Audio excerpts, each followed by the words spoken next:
Chapter 7. Sunday was dark, rainy, and hopeless. Tessa did her best to sleep through as much of it as she could. Oh, Mom, Dad, is this how you've always felt, ever since you gave up? She wondered if she'd been too hard on them all along. What made you give up in the first place? Did you ever see what I saw, people dying in the war? Did you ever know anyone like Gideon? She didn't bother standing up, walking into her parents' room, asking the questions out loud. Even if her parents answered her, how would that make any difference?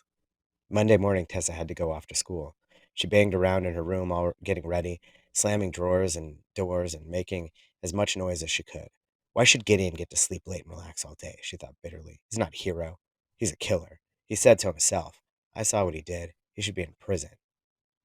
There was an uncomfortable echo to that thought. And what about me? What do I deserve for beating up children? What if I'm every bit as evil as he is and always have been? I just never got a chance to drop any bombs. At school, kids stabbed pencils in other kids' backs and tripped people and started fights in the school cafeteria. It was a school day like any other, but somehow even the pettiest cruelty felt unbearable to Tessa. Cordina Curdle snapped a rubber band at Tessa's arm, and it was all Tessa could do to keep from bursting into tears. Cordina's henchmen, seeing this weakness, went for an all-out assault of pinches and shoves and jabs every time the teacher looked away. Tessa finally let the tears out after school as she hunched over, scrubbing floors at the hospital. Sometimes in the past, she'd found ways to make her job almost enjoyable, competing to scrub an entire room as fast as she could, or creating designs on the floor in water and suds. But today it was all she could to just slide her cleaning rag back and forth across the dingy concrete. Tear blinded, she reached for her bucket. Her hand struck too low and knocked the whole thing over. The gray, slimy water spilled across the floor she'd just cleaned. Clean it up, the supervisor commanded. Scrub everything all over again, and I'm docking your pay. Either the supervisor didn't notice that Tessa was crying, or, more likely, he didn't care.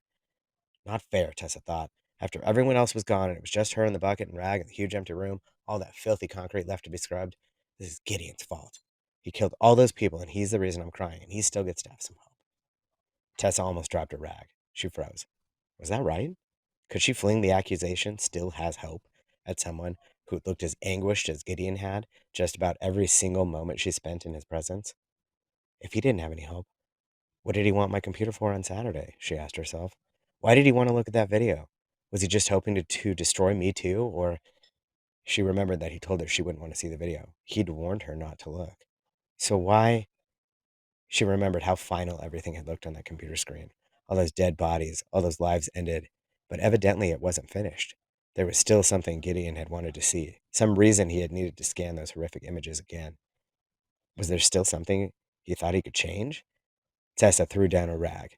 She left her bucket of water in the middle of the floor and took off running. On alternating steps, she thought, I can stop him, and I can help him. And she didn't know which one she believed. What if there really was something she could do? Then I could be a hero, she thought, running harder. A real one, whether anybody else ever knows it or not.